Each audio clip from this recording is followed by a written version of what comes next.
Good morning students. आज का ये लेक्चर है लेक्चर नंबर 4। ठीक है। अच्छा, आज क्या जानने वाले हैं, पहले इसको मिटा दिया जाए। खैर, इसको मिटाया तो नहीं जा सकता, लेकिन फिर भी लेक्चर 1 में हम लोग पढ़े थे क्या, चैप्टर 9 का इंट्रोडक्शन पढ़े थे। ठीक है। सम एप्लीकेशंस ऑफ ट्रिगोनोमेट्री का हम लोग एग्जांपल्स भी और बेसिक कॉन्सेप्ट भी इसमें पढ़े। बेसिक प्लस एग्जाम्पल पढ़े थे क्या, 1 2 3 एग्जाम्पल्स इसमें जाने।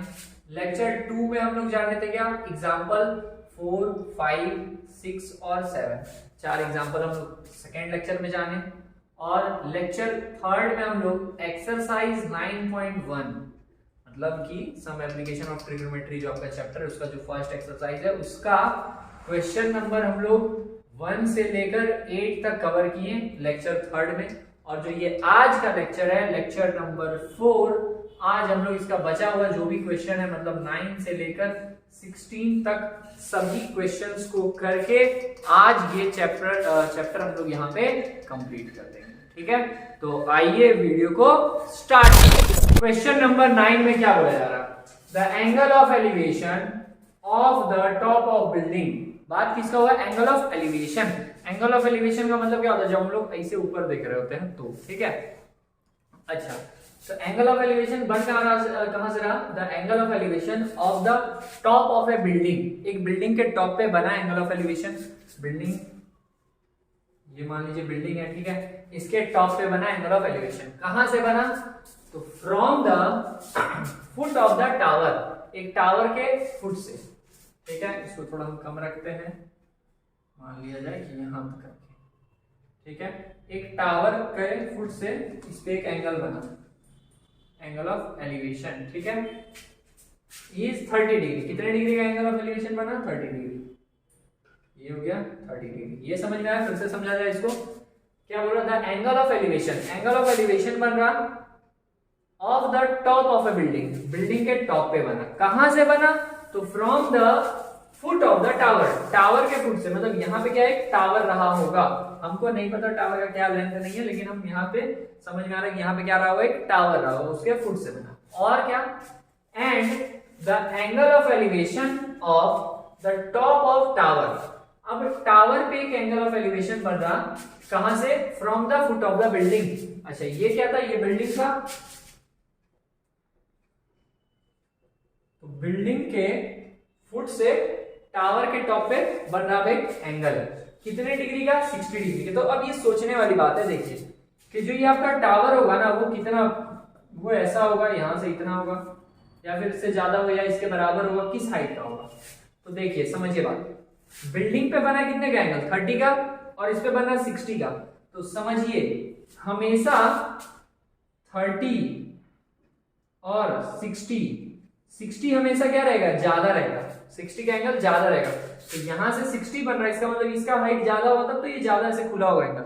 ठीक है, तो इसको हम लोग मानेंगे इसका हाइट कुछ ऐसा। ठीक है, और यहां से इसको मिला दिए, यहाँ एंगल कितना बना, 60 degree.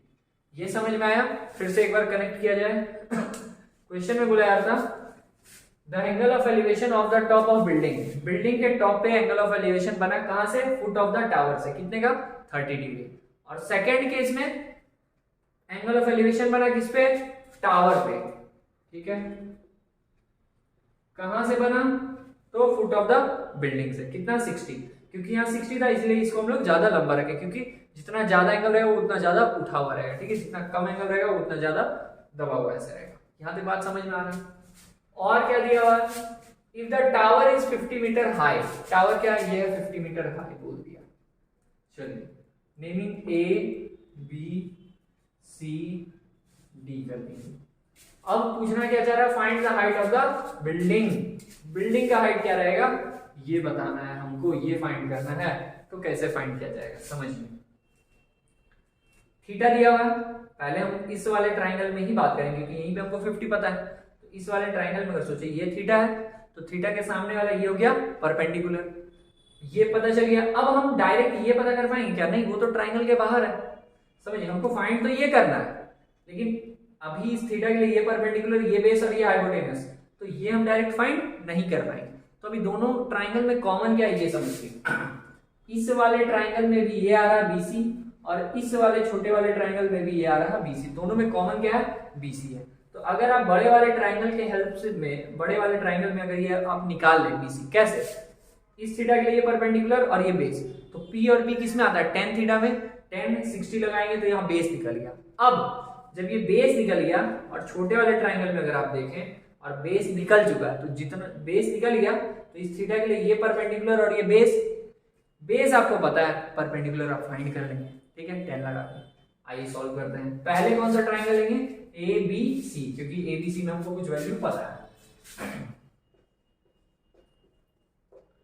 In triangle ABC tan कितना, 60 डिग्री, tan 60 डिग्री होगा P/B, तो 60 के लिए P क्या हो जाएगा, AB, और B क्या हो जाएगा, BC, ठीक है।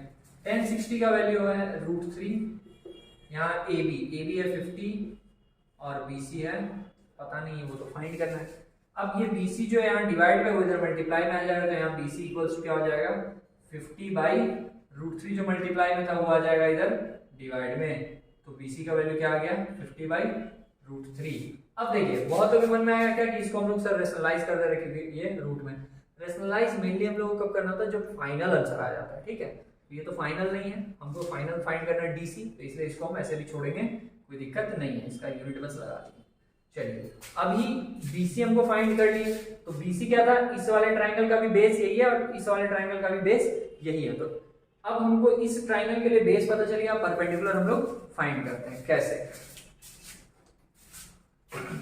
अब आ जाएंगे सेकंड वाले ट्राइंगल में, in triangle BCD, in triangle BCD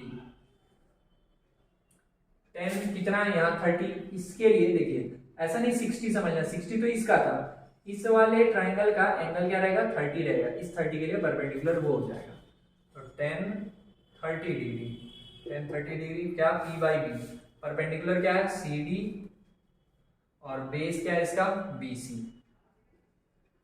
tan 30 का वैल्यू क्या होता है, 1/√3 इक्वल्स टू CD का वैल्यू CD रहने दीजिए, और BC का वैल्यू क्या आया, 50/√3, यहाँ लिख देना है 50/√3। अब हमको फाइंड क्या करना है, CD, तो ये जो पूरा इधर डिवाइड में, ये इधर आ जाएगा मल्टीप्लाई में, तो यहाँ क्या हो जाएगा 50/√3 और divided by √3 is equals to CD आ गया। अब CD को इधर रखते हैं, इस पूरे को उधर, तो CD इक्वल्स टू क्या हो जाएगा 50√3/√3, ठीक है। अब समझिए 50/√3 और by√3, इसका मतलब बाई मतलब क्या, डिवाइड में ही है, तो हम इसको ऐसा लिख लेंगे 50/√3 और ये पूरा बाई है मतलब डिवाइड √3, ठीक है।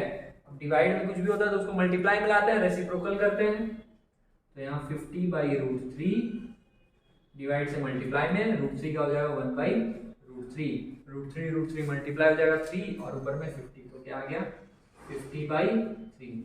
इसको आप चाहें तो यहाँ तक भी छोड़ सकते हैं, चाहे तो मिक्स फ्रैक्शन में भी बदल सकते हैं। मिक्स फ्रैक्शन बदलेंगे तो क्या हो जाएगा 16 होल 2/3 इतना मीटर, ये क्या आ गया आपका CD आ गया। CD मतलब क्या, हाइट ऑफ बिल्डिंग, तो आप लिख देंगे क्या, hence height of the building is 16 whole 2/3 metre, ठीक है। उम्मीद है क्लियर हुआ हो। नेक्स्ट क्वेश्चन पे चलते हैं। क्वेश्चन नंबर 10 में क्या बोला जा रहा है, two poles of equal heights, ठीक है, दो तो पोल है इक्वल हाइट के, are standing opposite each other on either side of the road, is 80 metre wide. सुना जाए फिर से, दो तो पोल है इक्वल हाइट के, ठीक है, हमको नहीं पता उनका हाइट कितना है, हम ऐसे ड्रॉ कर लिए, इससे भी थोड़ा हाइट कम रखते हैं, पोल को थोड़ा इधर किया जाए, इधर आ जाओ,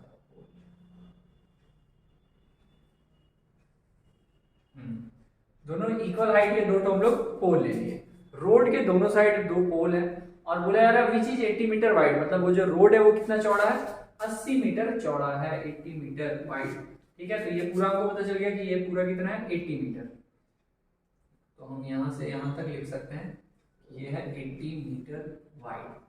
अच्छा और क्या बोला जा रहा है, from a point between them on the road, इन दोनों के बीच रोड में किसी एक पॉइंट से क्या बोला जा रहा है, the road the angle of elevation of the top of the poles are 60 degree and 30 degree.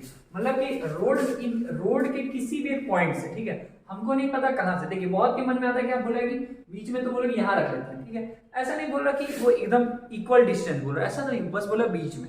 और क्या, एक बोला 30 डिग्री एक 60 डिग्री, मतलब एग्जैक्ट बीच में रखते तब तो इक्वल एंगल बनता, लेकिन यहाँ पे इक्वल एंगल नहीं बन रहा होगा, तो यहाँ पे आप अगर रख रहे हैं और यहाँ से एक एंगल बनाए आप, यहाँ एक एंगल यहाँ से बना यहाँ, ठीक है, ये दोनों एक 30 है और एक 60 है। अब आप सोचिए कि 30 कौन होगा और 60 कौन होगा, पता कैसे चलेगा, देखिए जो 30 होगा वो थोड़ा सा झुका हुआ रहेगा और जो 60 होगा वो ज्यादा उठा हुआ रहेगा। तो अगर हम पूछे ये कितना है, तो ये क्या होगा, इसके कंपैरिजन में वो थोड़ा ज्यादा ऐसे झुका हुआ है, तो ये हो जाएगा 30 डिग्री, और ये थोड़ा ज्यादा उठा हुआ तो ये हो गया 60 डिग्री। क्लियर है बात, नेमिंग कर दिया जाए A B C D।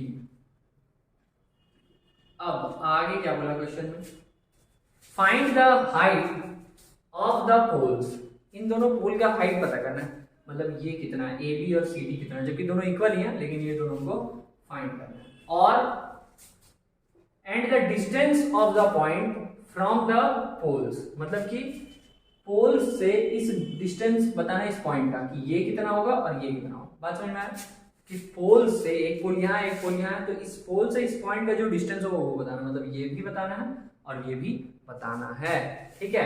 तो इसको फाइंड किया जाए। अब फाइंड करे कैसे, सोचिए, ये 80 जो है ये तो पूरा का है, इसका तो कुछ दिया नहीं, अगर इसका कुछ देता तो हम ये निकाल पाते इसके हेल्प से, या इसका रहता तो इसको निकाल पाते, लेकिन यहाँ पे तो दिया नहीं है पूरा, मतलब इसका या फिर सिर्फ इसका, यहाँ पूरा दे दिया, कंप्लीट 80 दे दिया। तो हम लोग करेंगे क्या यहाँ पर कि अगर बच्चे इसको हम x मान लें, सुनिए, अगर आपको 80 रुपया मिला खाने के लिए, घर से मिला, अब आप 80 में 30 रुपया कुछ खा गए, तो बचा कितना, 50।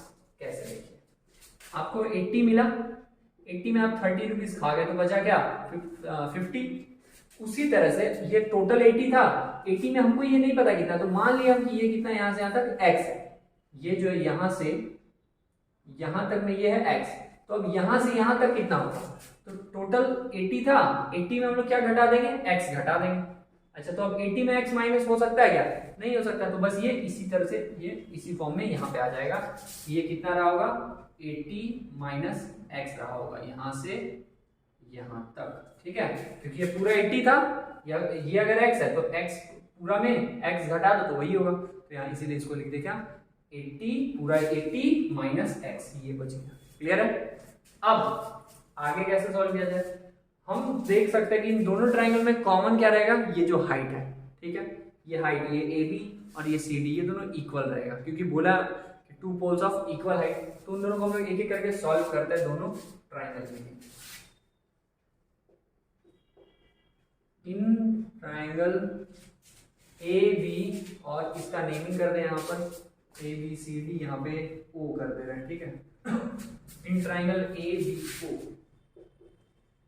ABO में कितना लगाएंगे, यहाँ पे 60 डिग्री लगाएंगे, इसके लिए परपेंडिकुलर ये बेस, हाइपोटेनस का काम नहीं है, इसलिए हम लोग टेन थीटा के बाहर नहीं जाएंगे, टेन थीटा लगाएंगे P/B, हाइपोटेनस का काम नहीं है। तो अगर हाइपोटेनस रहता तो आप cos थीटा और साइन थीटा सोच सकते थे, क्योंकि उसमें क्या आता है, h आता है, लेकिन यहाँ पे h की जरूरत नहीं है, क्योंकि हमको P और B पे काम हो रहा है। तो हम लिखते हैं tan 60 डिग्री, tan 60 डिग्री होगा P/B, 60 के लिए परपेंडिकुलर ये क्या है, AB और P/B, B क्या हो जाएगा, बेस, मतलब BO या OB, ठीक है। अब tan 60 का वैल्यू क्या होता है, √3 इक्वल्स टू AB, AB का वैल्यू हमको पता नहीं है, बस लिखते हैं AB, और नीचे OB या BO का वैल्यू x लिख सकते हैं। अब समझिए हम लोग क्या करेंगे, x को इधर भेजेंगे, √3x बराबर AB निकल गया, ठीक है, इसको 1 मानिए। हम AB को ही एक तरफ क्यों निकाल के रखें, हम x को भी रख सकते थे, समझिए, जैसे फर्स्ट वाले इक्वेशन से इसको हम लोग सॉल्व करके AB निकाल दिए, सेकेंड वाले ट्राइंगल में सॉल्व करेंगे, इसमें हम लोग CD निकाल देंगे। और हमको पता है कि ए बी और सी डी बराबर है, ए बी और सी डी बराबर है, तो क्योंकि ये दोनों बराबर तो दोनों को बाकी को बराबर लिखेंगे और सॉल्व करेंगे, वहां से वैल्यू निकलेगा। आइए सेकंड वाले ट्रायंगल में चलते हैं। इन ट्रायंगल सी डी या o c d, in triangle o c d, o c d में कितना लगाएंगे, टेन कितना 30 डिग्री, टेन 30 डिग्री क्या आएगा, P बाई बी, P क्या है, P है सी डी और B क्या है ओ सी। टेन 30 का value 1/√3 is equals to c d का वैल्यू बस सी डी लिख देंगे और ओ सी का वैल्यू क्या है, देखिए ओ सी कितना है 80 माइनस एक्स, तो यहाँ आ जाएगा ओ सी की जगह पे 80 माइनस एक्स, ये पूरा डिवाइड में है, ये पूरा चीज इधर मल्टीप्लाई आ जाएगा 1 के साथ, तो क्या हो जाएगा 80 minus x by √3 is equals to c d. इसको आप सेकेंड इक्वेशन मान लीजिए। बात समझ में आया? एक जगह हम लोग ए बी अलग कर लिए, एक जगह हम लोग सी डी अलग कर लिए, और हमको पता है कि ए बी और सी डी सेम है। क्यों? क्योंकि बोला गया two poles of equal height, दो पोल है जो कि क्या है इक्वल हाइट है, तो हम 1 और 2 से क्या बोल सकते हैं कि ए बी और सी डी बराबर है, तो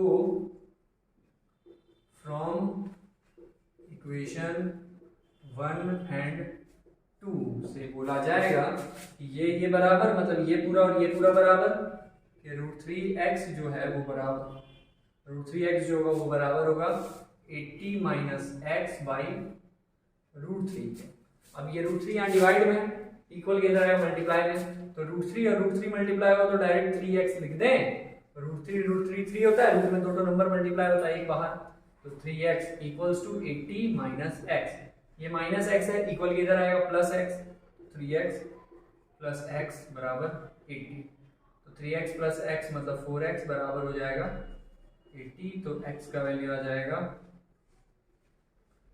80/4, तो x का वैल्यू यहाँ से आ गया, डायरेक्ट यहाँ लिख देते हैं 20, ठीक है, 4 से इसको कट किए 20 क्या मीटर। अब ये x क्या था, इसके बीच का डिस्टेंस, ठीक है, तो हम बोल दिए OB हमको पता चल गया, OB पता चला हमको 20 मीटर, तो OB पता चल गया, तो ये पता चल पाएगा क्या, OC एकदम पता चलेगा। OC कितना था, OC का वैल्यू क्या था 80 माइनस एक्स, तो अब हम 80 में से x घटा देंगे, मतलब कि 80 माइनस 20 क्या है 60 मीटर, 60 मीटर हमको पता चल गया OC, दोनों पोल का डिस्टेंस पता चल गया इस पॉइंट से, इस पॉइंट से यहाँ का डिस्टेंस 20 निकला और उधर का निकला 60।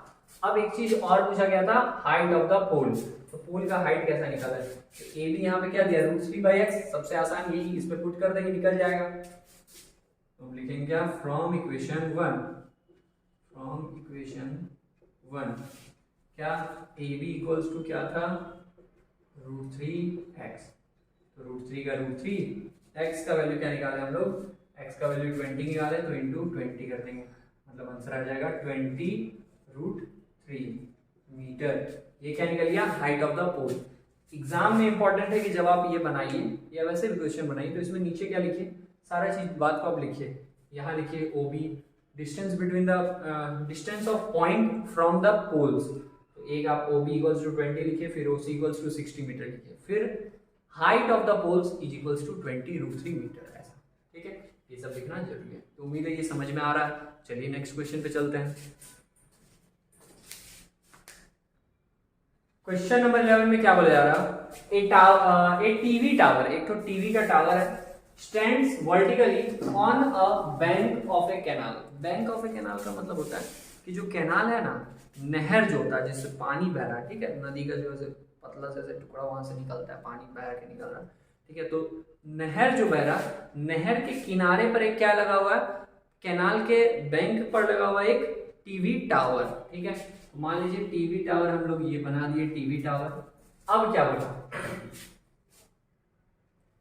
कैनाल, अच्छा, यहाँ from a point on the other bank directly opposite to the tower, मतलब टावर के अपोजिट साइड जो दूसरा उसका किनारा है उस पे क्या है, from a point on the other bank directly opposite to the tower, the angle of elevation of the top of the tower is 60 degree. अच्छा, मतलब यहाँ पे नहर बह रहा था, नहर के एक किनारे पर क्या एक टावर है, ठीक है, और नहर के दूसरे किनारे से एक पॉइंट से बोला जा रहा है, इसका एंगल ऑफ एलिवेशन बना कितने डिग्री का एंगल बना, 60 डिग्री का, ठीक है।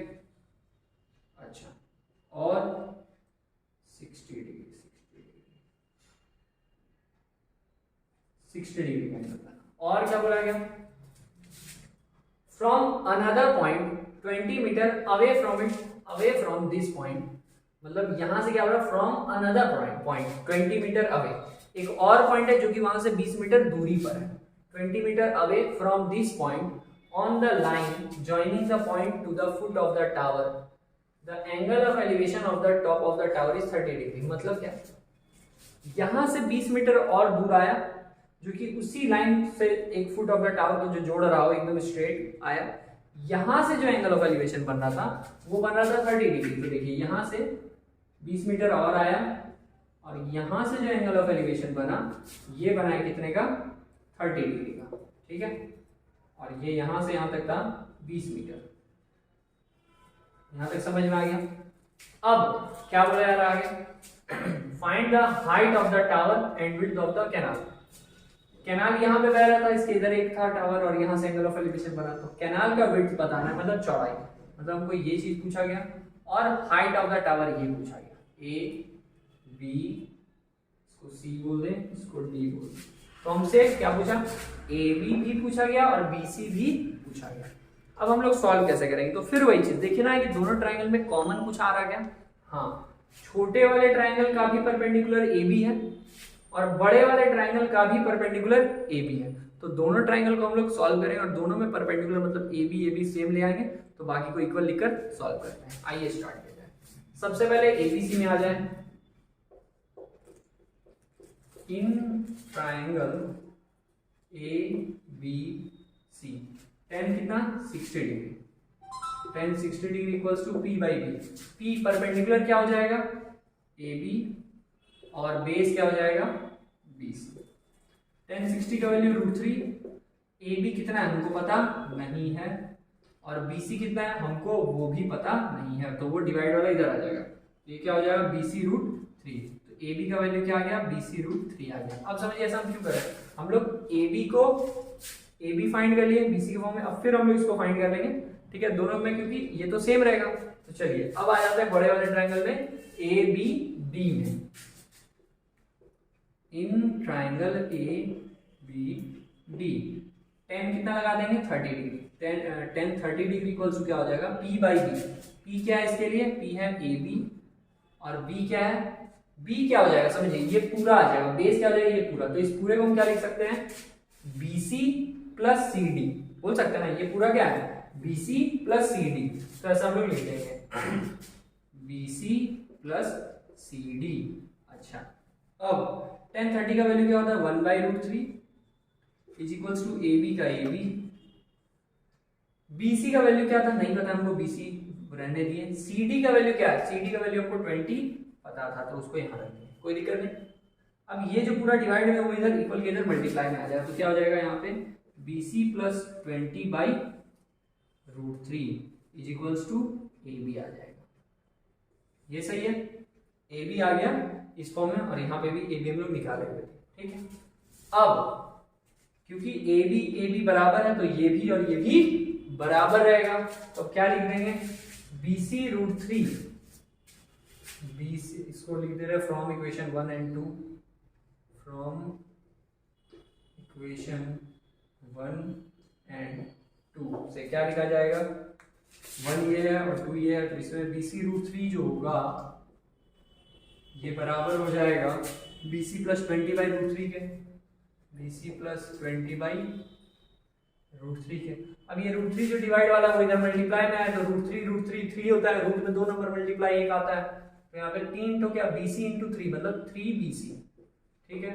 अच्छा, और इक्वल्स टू इधर क्या BC प्लस 20, अब ये BC प्लस में वो इधर माइनस में आएगा, तो 3BC minus BC is equals to क्या हो जाएगा 20। अब ये समझिए यहाँ पे क्या है 3 तो BC है, उसमें से एक BC चला गया तो बचा क्या 2 तो BC, यहाँ 2BC इज इक्वल्स टू 20, तो BC का वैल्यू क्या आ जाएगा सर 20 बाई 2, ठीक है 20 बाई 2, तो 2 से कट कीजिए 10 आ गया, 10 क्या मीटर, तो BC का वैल्यू क्या निकल गया 10 मीटर। ठीक है, तो हमको ये पूछा गया था विड्थ ऑफ कैनाल, तो वही है बीसी, तो हम लिखेंगे क्या, hence width of the canal is 10 metre. अब ए बी हमको फाइंड करना है, हाइट, तो वो कैसे, हमको पता था कि ए बी कितना दिया हुआ था, ए बी इक्वल्स टू बोल सकते हैं BC √3, तो फ्रॉम इक्वेशन 1 से हम बोलेंगे क्या, ए बी इक्वल्स टू क्या था, BC √3, मतलब कि BC का वैल्यू क्या 10, तो ये आ जाएगा 10 √3, तो ए बी कितना निकलेगा 10 √3 मीटर। अब इसको यहां तक लाने के बाद पेपर में कैसे लिखना है, सुंदर से, hence width of the canal is 10 meter and height of the tower TV tower is 10 √3 meter। सुंदर, खत्म। ठीक है, चलिए नेक्स्ट क्वेश्चन पे चलते हैं। क्वेश्चन नंबर 12 में क्या है, from the top of a 7 metre high building, 7 metre ऊंचा एक बिल्डिंग है, ठीक है, the angle of elevation of the top of a cable tower, 7 metre ऊंचा एक बिल्डिंग बना लिया जाए पहले, ये मान लीजिए 7 मीटर ऊंचा एक बिल्डिंग बन गया। ठीक है, अब यहां से क्या बोल रहा, from the top of a 7 metre high building the angle of elevation of the top of a cable tower, उससे एंगल ऑफ एलिवेशन बन रहा है कहां पे, cable of tower, cable tower पे, उसके कहां से, टॉप से। देखिए 7 मीटर ऊंचा जो बिल्डिंग है इसके टॉप से बन रहा है केबल टावर पे एंगल ऑफ एलिवेशन, मतलब एंगल ऑफ एलिवेशन क्या होगा, सॉरी जो एंगल ऑफ एलिवेशन बन रहा है किस पे, टावर पे, वो इससे बना, इसके टॉप से बना, मतलब क्या कि जो वो केबल टावर रहा होगा वो इस बिल्डिंग से तो लंबा रहा होगा, समझिए, इसके टॉप से अगर एंगल ऑफ एलिवेशन बना मतलब पक्का उससे ऊंचा रहेगा तब तो उस पे एंगल ऑफ एलिवेशन बना होगा ऐसा। ठीक है, अच्छा कितने डिग्री का एंगल ऑफ एलिवेशन था, टावर, केबल टावर की 60 डिग्री, 60 डिग्री का एंगल ऑफ एलिवेशन बना, तो एक हम लोग तो ऐसे लाइन यहाँ ड्रॉ कर लेंगे, यहाँ पे 60 डिग्री का एंगल ऑफ एलिवेशन बना, and the angle of depression of its foot, और वहां से जो एंगल ऑफ डिप्रेशन बना है उसके फुट पे वो बना है 45 डिग्री, मतलब इस केबल टावर पे जो फुट पे एंगल ऑफ डिप्रेशन बना, एंगल ऑफ डिप्रेशन क्या है, ये बनेगा, वो था 45 डिग्री। ठीक है, अब हम लोग ऐसा क्वेश्चन किए थे कि अगर ये 45 तो ये भी 45, कैसे, अल्टरनेट इंटीरियर, जैसे दो पैरेलल लाइन रहता है, ये लाइन पैरेलल है, इसको कोई एक लाइन अगर ऐसे कट किया है तो ये वाला एंगल और ये वाला एंगल बराबर होता है अल्टरनेट इंटीरियर से, तो इसीलिए ये 45 तो ये भी 45 हो जाएगा। अच्छा, और क्या, ये अगर 7 मीटर हाई है तो ये भी मान लीजिए कि 7 मीटर हाई ही रहेगा। ठीक, अब हम लोग क्या कर सकते हैं कि पहले नेमिंग किया जाए इसका अच्छे से, naming A B C D E। ठीक, अगर अब हम लोग किसमें बात किया जाए, देखिए पहले पूछा गया determine the height of the tower, tower ये था और बिल्डिंग ये था, तो टावर का हाइट पूछा जा रहा है। ठीक है, टावर का हाइट पूछा जा रहा है, तो टावर का हाइट कैसे निकला, ये 7 था तो ये 7, और अगर ये निकल गया, इन दोनों को जोड़ देंगे तो हाइट निकल जाएगा, तो ये निकले कैसे, इसके लिए सोचिए, इस वाले ट्राइंगल का नाम हमको ये पता, ना हमको ये पता, ना हमको ये पता, ये भी नहीं पता है, ये भी नहीं पता और ये भी नहीं पता, ये जो है इसके बराबर होगा, ये तो हमको पता, लेकिन ये भी नहीं पता अभी। ठीक है, तो ये हम लोग कैसे निकाल सकते हैं वो सोचा जाए। अगर हम इस थीटा के लिए देखें, यहाँ 45 के लिए, इसके लिए परपेंडिकुलर ये, ठीक है, परपेंडिकुलर ये तो बेस ये, तो ये बेस निकल सकता है, सोचिए ये थीटा है, इसके लिए परपेंडिकुलर, तो ये परपेंडिकुलर तो ये बेस, तो P दिया हो तो बेस हम निकाल सकते हैं। अब जैसे ही ये बेस निकल जाएगा तो फिर आप इस ट्राइंगल में अगर आ जाइए तो इसके लिए भी तो बेस यही है, दोनों में कॉमन है बेस, अब ये बेस पता है तो इसका परपेंडिकुलर भी निकाल सकते हैं आप, तो ये और 7 आप जोड़ दीजिएगा तो आंसर आ जाएगा। तो आइए पहले ट्राइंगल कौन सा आते हैं, BCE में,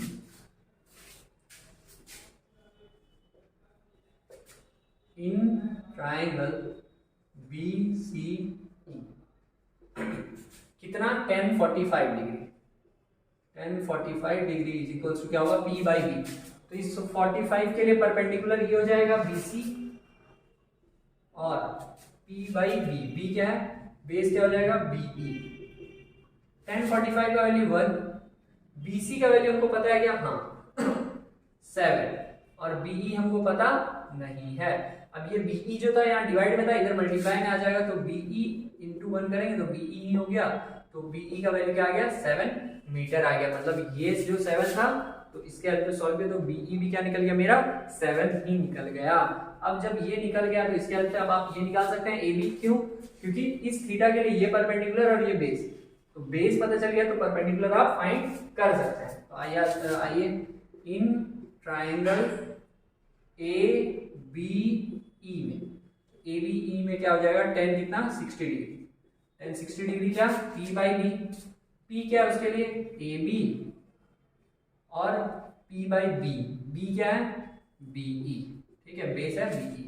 tan 60 का वैल्यू क्या होता है √3, AB का AB और BE का वैल्यू क्या था 7, तो यहाँ 7 रख दिया जाए। अब ये डिवाइड का इधर मल्टीप्लाई में आ गया, तो ये क्या हो जाएगा 7√3 इक्वल्स टू AB। तो AB का वैल्यू क्या आ गया 7√3 मीटर। अब हमसे पूछा क्या गया था हाइट ऑफ द टावर, तो आप बहुत ही अच्छे से लिखेंगे height of the tower, height of the tower कितना, हाइट ऑफ द टावर कितना, इतना, AB plus BC, AB plus BC। तो AB कितना है, AB निकाल लिया हम लोग 7√3 और BC कितना है, BC है 7, ये आ गया आंसर। इसको थोड़ा और सुंदर ढंग से दिखाएंगे तो 7 ले लीजिए कॉमन, तो √3 प्लस 1 मीटर, ये समझ में आ गया। इसको यहीं तक रहने देंगे, तो ये हाइट ऑफ द टावर क्या निकल गया 7√3 प्लस 1, 7 ब्रैकेट में √3 प्लस 1 मीटर। उम्मीद है ये आपका समझ में आया होगा आपको। अब आप लोग के लिए एक लेटेस्ट न्यूज है। लेटेस्ट न्यूज क्या है कि स्टार्टिंग में हम लोग बात किए थे कि इसको कंप्लीट करेंगे, लेकिन वीडियो क्योंकि बहुत लेंथी हो गया, हम नहीं चाहते कि आप बोर हो जाएं, तो इसलिए इसको यहीं पे खत्म करते हैं। 4 क्वेश्चन बस, अब 4 क्वेश्चन कल के लिए, रोज पढ़ना है, थोड़ा पढ़ना है, रोज पढ़ना है, ठीक है। तो इस 4 क्वेश्चन को यहीं रखते हैं। अब हम लोग मिलते हैं नेक्स्ट लेक्चर में और इसको यहीं पे समाप्त करते हैं। Thank you.